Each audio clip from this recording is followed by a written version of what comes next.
bank that survived the Civil War vanished in one night. $600 billion gone. Pensions erased. Families on the street. And it all started with 5 words on a bumper sticker. Stop renting. Start owning. It's 2002. The dot-com bubble just popped. The Twin Towers fell. Wall Street's jittery. The economy's limping. So the Federal Reserve does what it always does when things look bad. Make money ridiculously cheap. Interest rates drop to nearly nothing. Borrowing becomes easier than getting a library card. And suddenly, the great American pastime isn't baseball. It's buying real estate. Congratulations, you're approved for $500,000. We make 40 grand a year. Even better. Welcome to the era of the ninja loan. No income, no job, no assets, no problem. Homeownership wasn't just shelter anymore. It was the dream, stability, status, proof you made it. And every billboard, every late-night infomercial, every motivational seminar sold the same gospel. Why rent when you can own? Banks didn't just agree, they went all in. Money flew at people like confetti at a parade. If you were breathing, you qualified. Enter the subprime mortgage. Loans designed for people with bad credit, shaky income, or a tenuous relationship with the concept of budgeting. Bad credit? No savings? Currently between jobs? You qualify for a 3-bedroom condo. Should I be worried about paying this back? Not at all. If you can't pay, we'll just sell the house for more than you bought it for. It was a gold rush. Prices doubled overnight. Your neighbor's modest starter home suddenly worth $500,000. A part-time barista with $17 in checking got approved for a mortgage. Just another Tuesday in the 2000s. Traditional lending standards, tossed. Risk assessments, boring. Down payments, optional. If you had a pulse, you had a mortgage. People bought houses like they were buying groceries. Lenders handed out loans like game show prizes. Mortgage brokers raked in commissions faster than they could count. The whole thing ran on one blind assumption. Housing prices only go up. They always had. Therefore, they always would. What could possibly go wrong? Everything. By 2005, buying a house wasn't about living in it. It was about flipping it for double and finding the next sucker in line. Real estate stopped being shelter. It became a scratch-off ticket. I'm a substitute teacher by day, real estate investor by night. Third property, 0 down, haven't seen any of them in person. Sorry your latte took so long, my lender just called about a penthouse in Miami. This wasn't investing. This was mania. Buy, flip, profit, repeat. The more people piled in, the higher prices climbed. The higher they climbed, the faster people jumped in. It was a fire and everyone was throwing gasoline. But underneath the frenzy, the foundation was rotting. Those subprime loans? Terrible, actually dangerous. High risk, barely verified, destined to fail. But Wall Street had a plan. Bundle thousands of them together, slap a fancy label on it, and sell it to investors as safe. Mortgage-backed securities? Now with institutional confidence? How do you make toxic debt look like treasure? Easy. Get someone official to say it's safe. Enter the ratings agencies. This bundle's got unemployed baristas and a guy who listed his job as aspiring DJ. Looks solid to me. AAA. Here's the part they leave out of the brochure. The ratings agencies were paid by the very banks whose products they were rating. It's like hiring a restaurant inspector who only gets paid if they give you 5 stars. Shockingly, everything gets 5 stars. Internally, some analysts knew these bundles were disasters, but the paychecks kept coming. The ratings stayed perfect, and Wall Street kept selling. But they didn't stop there. They took those shaky mortgage bundles and blended them into something even more complex. Collateralized debt obligations, CDOs, financial sleight of hand, garbage in, investment-grade assets out. Not everyone was fooled. A handful of investors, oddballs, skeptics, people who actually read the fine print, looked at the whole setup and had a wild thought. What if we bet against this? But there was a problem. No such product existed. You couldn't short mortgages.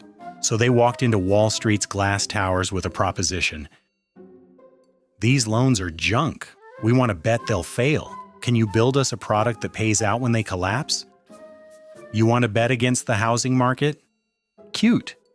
Fine. We'll sell you insurance, you pay us monthly. When nothing happens, we keep the cash. Win-win. It's not like the whole system's going to collapse, right? But hang on. If you're enjoying this video, hit like and subscribe right now. You don't want to miss what's coming next. Wall Street didn't believe them, but they loved the idea of collecting easy premiums on something that would never pay out. So they created credit default swaps, insurance contracts that paid out if mortgage-backed securities failed. And here's the twist. You didn't have to own the thing you were insuring. You could just bet on someone else's disaster. It was like taking out life insurance on a stranger's grandma, then rooting for her to slip on ice. The entire system became a tower of risk. Every floor built on bad loans, every level holding a bigger, riskier bet. And at the top, champagne and record bonuses. Whistleblowers were ignored. Regulators dozed. The people in charge were too rich to worry and too greedy to stop. The party raged on. The foundation cracked. At first it was quiet, a missed payment here, a foreclosure there, an empty condo in Vegas. Then it became a flood. Home prices are falling. That's impossible. Housing always goes up. Not anymore. In 2007, the subprime loans, those rotten, wishful thinking deals wrapped in financial glitter, started to implode. And the mortgage-backed securities built on them? They were time bombs. And they all went off at once. Banks that thought they owned safe, AAA-rated investments suddenly realized they were holding financial plutonium. We can't sell this. Then write it down to zero. That means we're, broke. Panic spread. Hedge funds bled billions, investment banks slashed losses, and then the unthinkable. Lehman Brothers, 158 years old, survived wars, depressions, crashes, collapsed. No warning, no rescue, just gone. $600 billion evaporated overnight. The message was clear. If Lehman can die, no one is safe. Banks stopped lending to each other, credit markets froze. The entire financial system seized. I need a loan to make payroll. No liquidity. What does that even mean? It means we're closed. Good luck. Everything stopped. Families couldn't get mortgages. Businesses couldn't pay employees. Investors couldn't withdraw funds. Retirees watched their pensions disappear in real time. By late 2008, it was full meltdown. Millions out of work. Foreclosures everywhere. Eviction notices piling up. Food banks overwhelmed. Unemployment lines stretching around blocks. Wall Street was burning. Main Street was collapsing. And it didn't stop at the border. Iceland's banks failed. Tokyo's markets tanked. Europe scrambled. From London to Sao Paulo, markets crashed. Banks buckled. Entire economies spiraled. The question stopped being, who's next? It became, is the whole thing broken? The Great Recession had begun. October 2008. The U.S. government faced an impossible choice. Let everything burn or rescue the arsonists. I need $700 billion. For what? To throw at banks before the whole economy explodes. TARP, the Troubled Asset Relief Program, a $700 billion cushion for Wall Street. Why? Because the banks were too big to fail. Let them collapse, and they dragged the world down with them. So the government opened the vault. Loans, bailouts, stock purchases, whatever it took. If your balance sheet was on fire, Uncle Sam brought the hose. AIG, the insurance giant that bet trillions on trash, got over $180 billion. GM and Chrysler, car companies, got $80 billion. It was financial triage on a scale unseen since the Great Depression. Meanwhile, the Federal Reserve went rogue. Interest rates dropped to near zero. Then came quantitative easing. The Fed literally printed money to buy bonds and mortgage debris, patching the Titanic with $100 bills. And somehow, it worked. Markets stabilized. Banks exhaled. Stocks bottomed in March 2009 and started climbing back. Wall Street survived. Main Street still bleeding. Unemployment hit 10%. 8 million jobs lost. 4 million homes foreclosed. $19 trillion in household wealth vanished. Families who never missed a payment owed more than their homes were worth.